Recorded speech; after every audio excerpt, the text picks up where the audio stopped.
बस।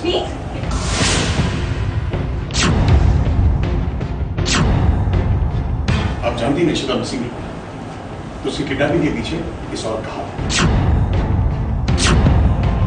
क्या बकवास कर रहे हो? हाँ? ये कुछ भी बोले जा रहे हो, मैं इनकी बात नहीं सुन पाती। ये औरत रूही को किडनैप करना चाहती थी, गलती से इशिता किडनैप हो गई।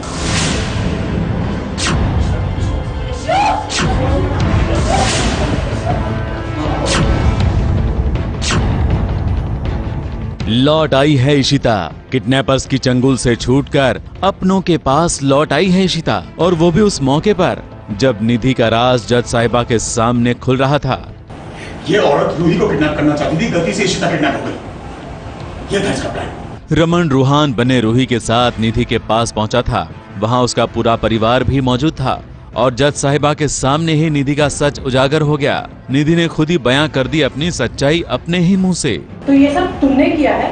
वो मेरी गलती नहीं है, वो किडनैपर्स की गलती। मैं तो बस रूही को तुमने प्रूव कर दिया कि रूही तुम्हारे साथ कभी जा ही नहीं सकती। हाँ, आज रूही के साथ एक बहुत बड़ा फेस ऑफ हुआ है, सच का सामना हुआ है, जिसमें रूही जिसके पास जाने के लिए इतना मर रही थी, निधि निधि निधि निधि इतना सब होने के बाद भी उसको निधि के पास जाना था। आज निधि की सच्चाई सामने आ गई और पता चल गया कि किडनैप तो एक्चुअली निधि को मेरा करवाना था। वो तो गलती से इशिमा चली गई, वरना निधि को रूही किडनैप करानी थी। तो बस मेरे सामने निधि की इज्जत गिर गई।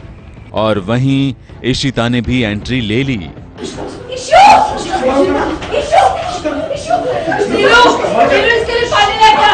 रूही के लिए दुविधा बढ़ गई है कि अब वो क्या करेगी।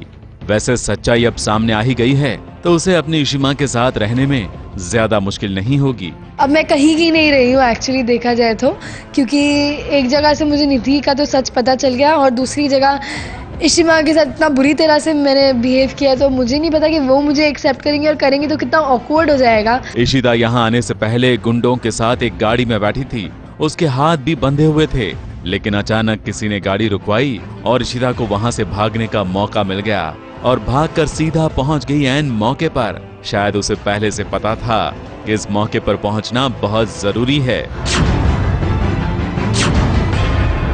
मुंबई से खुशबू मिश्रा के साथ एबीपी न्यूज रिपोर्ट।